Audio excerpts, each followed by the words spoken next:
What's up, music nerds? I'm back with Chapter 12 of Hermann Helmholtz on the Sensations of Tone. As always, the link to the webbook that I'm reading from is in the description below. You can find the entire text of the book there, as well as all of the apps that I'm going to show you in this video. So let's get to it. Chapter 12, Chords. The simultaneous production of more than two separate compound tones is called a chord. We're going to start by examining the harmoniousness of a chord in the same way we did intervals, independently of their context, i.e. key, mode, etc. A chord that is consonant is called a concord. And we're going to find concords by combining two consonant intervals and seeing if the third interval that they create is also consonant. We begin with intervals within an octave. If we start with a C, we have the second note along the top and the third note along the side here, each of which is a consonant with C. And the intersection here shows us the interval between the second and third notes. G and F create a major second, which is not a consonance, and G and A are also a major second, but F and A are a major third, which is a consonant. So we have our first concord, C, F, and A. If we continue down the table, we end up with only these consonant triads. The first two here are considered the fundamental triads, composed of a major and a minor third. C, E, G is where the major is below the minor, and this is the fundamental major chord, and C, E flat, G is where the minor is below the major and is the fundamental minor chord. To see what he means by fundamental, let's look at the next two. These are chords composed of a fourth and a major and minor sixth. If we transpose so that G is the fundamental note instead of C, we get G, C, E, and G, C, E flat. Look familiar? So we can think of these two chords as the fundamental, major and minor, with the fifth, the G, an octave lower.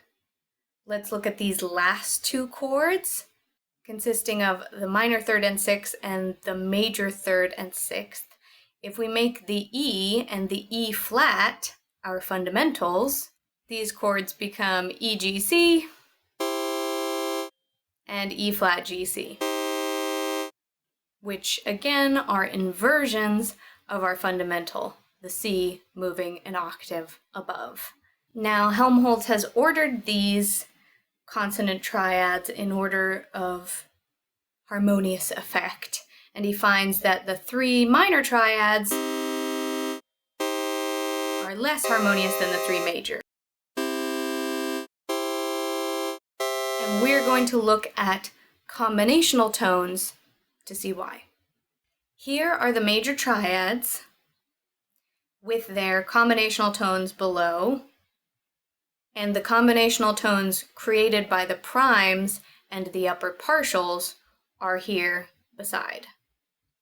All of the notes down in the bass clef are doubles of the notes within the triad, just an octave lower.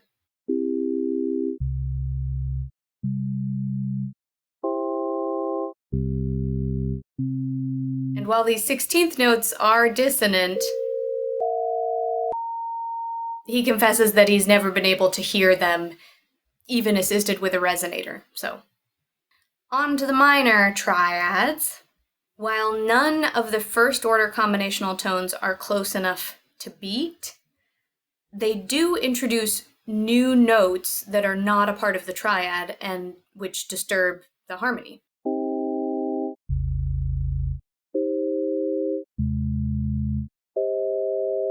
And that, Helmholtz says, is why minor chords are adept at expressing mysterious obscurity or harshness. Now, he does acknowledge that the consonance differs in tempered instruments and justly intoned instruments, but he leaves that to discuss in a later chapter. Now we move on to triads encompassed in two octaves. We found that moving a note from the fundamental triad up or down an octave gave us a new consonant triad, so the theory becomes, in all the consonant chords which we have hitherto found, any one of the tones may be transposed some octaves higher or lower at pleasure. If the 3 intervals of the triad were consonant before, they will remain so after transposition. Now, they may become slightly more or less harmonious after the transposition. If you remember, in chapter 10, we found that a major 10th is more harmonious than a major 3rd, but a minor 10th less harmonious than a minor 3rd. So Helmholtz looks at the ratios of various intervals and supposes that those intervals in which the smaller of the 2 numbers expressing the ratio of the pitch numbers is even are improved by having one of their tones transposed by an octave, because the numbers expressing the ratio are thus diminished. Because, of course, an even number will simplify to a smaller number when doubled, whereas those intervals in which the smaller of the 2 numbers expressing the ratio of the vibrational number is odd, the upper octave interval is all larger numbers, and so the consonance is made worse. Now we take a look at the combinational tones introduced with various intervals. The octave 5th, 12th, 4th, and major 3rd introduce no foreign tone.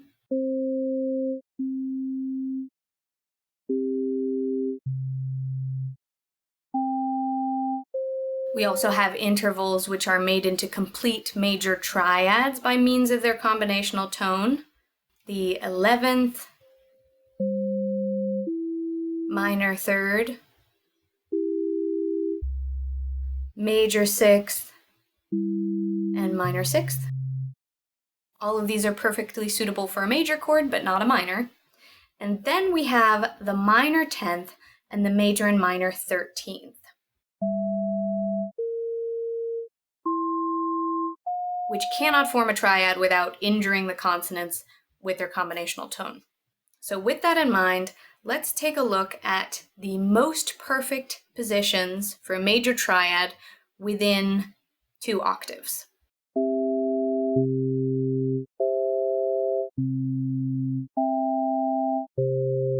This is, of course, using C as the root note, but we can use this keyboard to choose any note as the root note.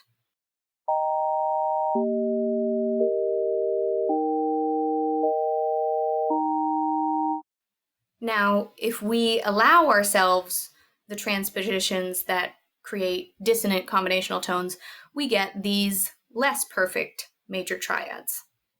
And again, we can use this keyboard to hear them on a different root note.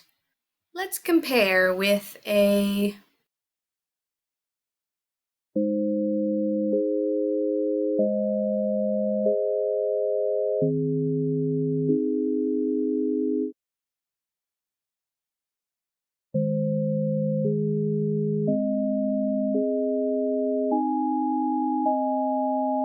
yeah, they just sound less perfect and sort of like less like home somehow. Now, on to minor triads. We can't avoid all false combinational tones as we saw in the fundamental minor triad, but we can limit it to just one by putting the 3rd and the 5th close together and avoiding an 11th, which creates a major triad. Under those conditions, we only have 3 positions within 2 octaves.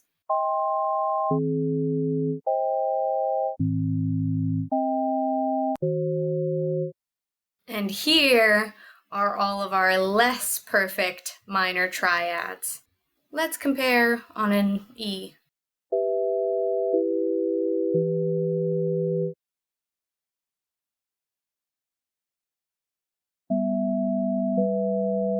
Ooh, I like that one. Number 6. That one sounds good.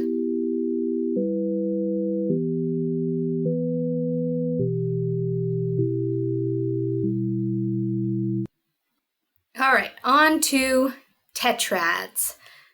To create a consonant tetrad, we have to start with a consonant triad. All of our consonant triads contain either a direct or inverted 5th. For a C root, that's C and G. And there are only 2 notes that can be added to create a consonant, E and E flat. And if you put both of those in, then it's no longer consonant. So a consonant tetrad must be a consonant triad with an addition of an octave of one of the notes. Now again, if we avoid those minor tenths and major and minor 13ths, we get these most perfect major tetrads. And again, a keyboard so you can hear them on any root note. Now for the minor tetrad, there's only actually one position that only has one of what he's calling a false combinational tone. The rest of these have two, but they are still our best positions for a minor tetrad. Now Helmholtz brings up that the best vocal composers, when we get into instrumental compositions, we have to deal with tempered intonation, which he promises to discuss in a later chapter. Mozart and Palestrina almost always use what we've termed the most perfect consonances, except in specific and deliberate passages of the music. Since the existence of combinational tones was not then known, we can only conclude that his fine ear led him to this practice, and that the judgment of that ear exactly agrees with the rules deduced from our theory. At the end of this chapter, he reviews all of what we've covered in part 2 of the book and sort of contrasts it with the sort of presiding musical theory at the time. If you're interested in reading that yourself, go to sensationsoftone.com. Next week, we get to part 3, the relationship of musical tones, scales, and tonality. I will see you then. Bye.